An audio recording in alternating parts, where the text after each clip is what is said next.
Breeze Online TV, the world comes to you. Mpenda nchi kama hizo kwa mfano Urusi, Marekani na China, ndio mataifa makubwa. Yaani angalia Ufaransa juzi. Ufaransa kilichofanyika pale. China kule sio wanaita Hong Kong. Angalia kinachoendelea. Unajua demokrasia maana yake sio kuandamana. Unajua tatizo wa Tanzania, wao wana define demokrasia kama kusema, yani unapomtukana rais eti ndio demokrasia, unapoandamana ndio demokrasia. Sasa mimi nikuulize swali, na mimi nakuuliza, wakati wa Kikwete aliruhusu demokrasia hiyo mnayosema, wapinzani walifaidika nini na nchi ilifaidika nini?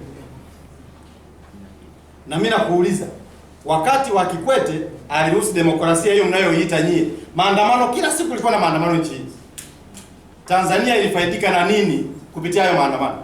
Nini tulifaidika? Au wapinzani wenyewe baada ya yale maandamano walijenga ofisi? Chama kikuu cha upinzani mpaka leo hawana ofisi, wana nyumba tu, ndio sio jiko lile, lakini walikuwa wanaandamana kila siku.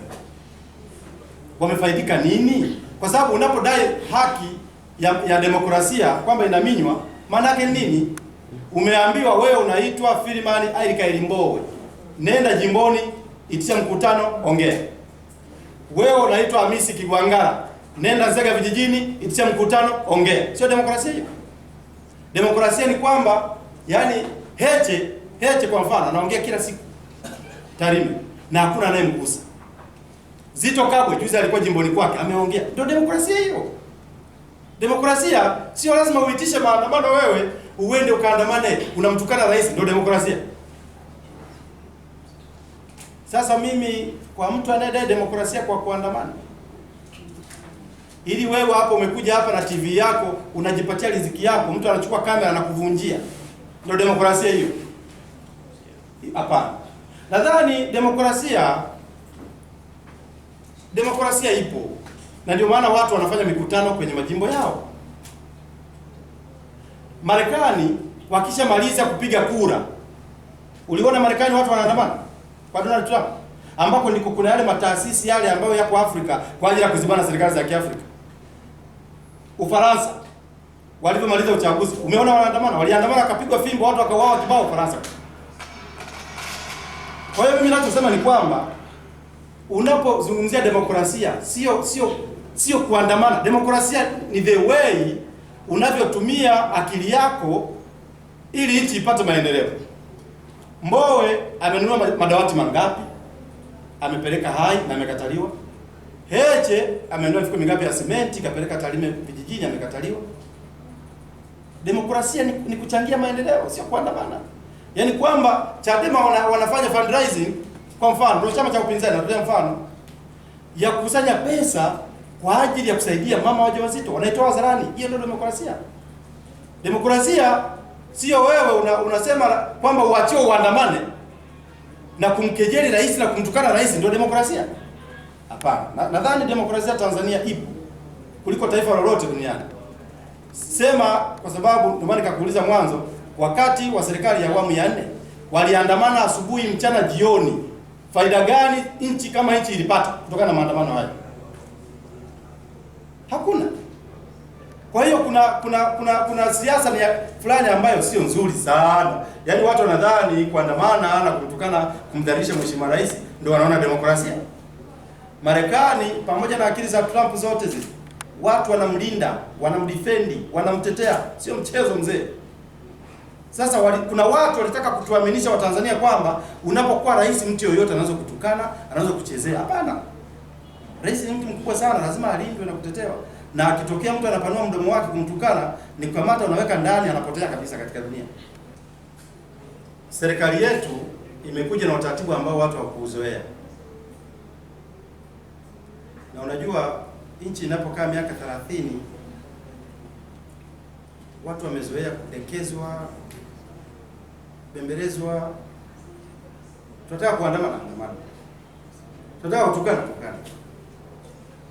Sasa amekuja huyu anasema tufanye kazi. Kwa mfano tuna ndege zetu hizi, kwa mfano Zile ndege mpaka uje ununue, kuna kitu kinaitwa manunuzi. Wale watu wa manunuzi wanapiga hela huko ndani. Lakini kama una pesa milioni 300, umeshawauliza bunge, tuna ndege moja tangu, yani baada ya miaka 30 tulikuwa na ndege. Nchi kama nchi lazima inunue ndege. Haya, tuchukue hizi hela tuzipeleke kwenye ndege. Kumbuka wakati ule hauwezi ukafanya hivi. Hizo pesa zinaweza zikapitishwa na bunge, na mfano ni ile rada ya Chenge. Samahani, Chenge alikuwa sio nani? Angalia ile rada ilinunua shilingi ngapi? Yaani sijui, mimi ndo ningekuwa kiongozi wa nchi, wale watu mimi ningewakamata tu hata kama angekuwa amezeeka. Yaani uwezi ukaacha iliwe bilioni 800 eti kisa anatembelea fimbo, hakuna. Na fimbo yake hiyo hiyo nampeleka korokoroni. Kwa sababu kuna utaratibu ulizoeleka wa kijinga jinga hivi. Yaani watu wanachukua pesa za umma wanazichezea, halafu wewe ukitumia utaratibu fulani wanasema sijui vita ya kiuchumi na nini, wanaanza kupiga huku na huku. Kweli Mheshimiwa Rais Magufuli anayo vita. Lazima tuwe kweli. Lakini hiyo vita sio ya rais, ni ya Watanzania. Yaani ukiona watu wanamwataki kiuchumi rais, wanawataki wa Tanzania. Note that. Sio Magufuli, ni wa Tanzania. Mtu anapohujumu nchi, anawahujumu wa Tanzania, sio rais. Rais anaondoka. Anaiacha nchi ipo hii. Sasa wewe unapoenda kuhujumu unadhani unamkomoa Rais Magufuli, unawakomoa Tanzania. Sasa hii vita ipo na ni vita ya Watanzania, sio ya rais. Kwa sababu mtu anapokwenda kwa mfano anakwenda na kamata ndege kama hivi, kibiashara ni kosa kubwa vibaya. Yaani unaitia hasara hiyo nchi ambayo haisemeki. Na hiyo ndio vita. Hilo kosa labda limefanyika enzi hizo. Serikali inaanzia hapa inakwenda hapa. Wanakulazimisha wewe, yani ulipe pengine hata deni ambalo hata ulijui. Nchi hii kuna watu walikuwa wanadai pesa hewa. Anasema nimefanya kazi serikalini, siku kulikuwa na tenda hii hewa. Zilikuwepo na ndizo hizo ambazo zilikuwa zinanyanyasa watu hizo hela. Mtu anachukua pesa hewa. Tenda hewa. Sasa rais ameziba. Sasa kwa sababu ameziba, unajua ukiangalia kwenye migodi mule, the way pesa ilivyokuwa inaibwa kwenye migodi mule, angalia kama mtu tu ile twiga ilivyo mrefu vile, twiga yule anapekwa kwenye ndege na urefu ule, hakuna mtu aliyekuwa na. Yaani watu wanachukua rasilimali kama zao. Lakini kumbuka ardhi ni ile wa Tanzania wanaongezeka. Mwalimu Nyerere alikuwa na watu milioni 12. Magufuli leo ana watu milioni 55, pengine 56. Ardhi ni ile watu wanaongezeka. Sasa kama nchi tusipokuwa makini kuwaza kwamba kuna watu wanaongezeka baadaye, tutafanyaje? Tutakuja kuumbuka. Anachofanya rais ni kujaribu kuzilinda hizi mali, hata kama watu tukifika mpaka milioni 70 wakute nchi hii bado ipo vile vile. Ukiacha tu rasilimali zichezewe hivi, watu wahamishe hao watoto ambao hawajazaliwa wenye mwaka mmoja ambao wametunga mimba, watakuta nchi kwa. Anachofanya Rais Magufuli ni kuzilinda hizi mali. Sasa vita hii lazima, hii vita sio ya Magufuli, ni vita ya Watanzania wote, na tuna wajibu wa kumsaidia rais wa Tanzania wote. Tuna wajibu wa kuungana na Watanzania walioko nje na ndani kumsaidia rais wetu. Whether amekutuma au hajakutuma, tuna wajibu wa kumsaidia rais. Ukiwa nyumbani kwako, ukiwa Ulaya, ukiwa barabarani, ukiwa popote, tuna haki.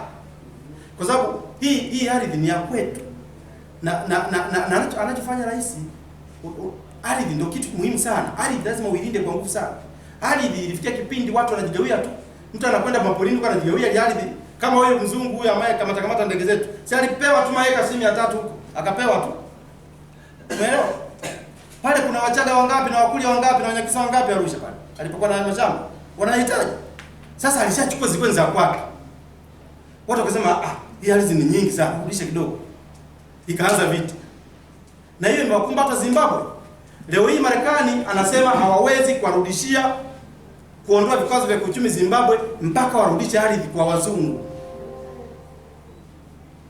Yaani Mnangagwa anapiga mark time. Marekani amemwambia na Uingereza hatuwezi kuondolea vikwazo mpaka wazungu wale warudishie mashamba yao, mashamba ambayo Mugabe alichukua yale mashamba akawapa wazawa. Sasa wale wazawa wao wataishije? Maana yake ni kwamba Zimbabwe watu weusi waendelee kuwa watumwa. Tanzania pia ndio ilikuwa tunataka kwenda huko, kwamba Watanzania tu watumwa. Ukienda kwenye madini hakuna mzungu, hakuna Mwafrika, ni wazungu tu. Rais akaja akasema lazima pia Watanzania hawa wapewe sehemu ya migodi, wamiliki migodi. Umeelewa? Watu wakapiga kelele, lazima wanao wamiliki migodi. Hata kwenye vitaru vya rasilimali kule kwenye maliasili kule zile, tutafute na Waswahili nao wemo mule. Sasa Waswahili wao wawe watumwa, halafu wazungu wao ndio wamiliki hizi pesa na hii miradi, na wakichukua hizi pesa wanazipeleka kwao, wanajenga majengo marefu. Wakina Diamond wanamuziki wanakwenda Marekani, anajisifu, leo nimeenda Marekani bwana, nimepiga picha kwenye jengo refu, kumbe hela imetoka huko. Rais anataka hiyo hela ijengwe hapa, kazi ifanyike hapa Tanzania. Kwa hiyo vita ipo, hii vita ni ya wetu wa Tanzania wote, na wewe pia. Tumsaidie rais pambana na haya majitu ya majangili. Kupata habari mbalimbali zinazojiri kila kona ya dunia, tafadhali subscribe, like na ucomment. Breeze Online TV.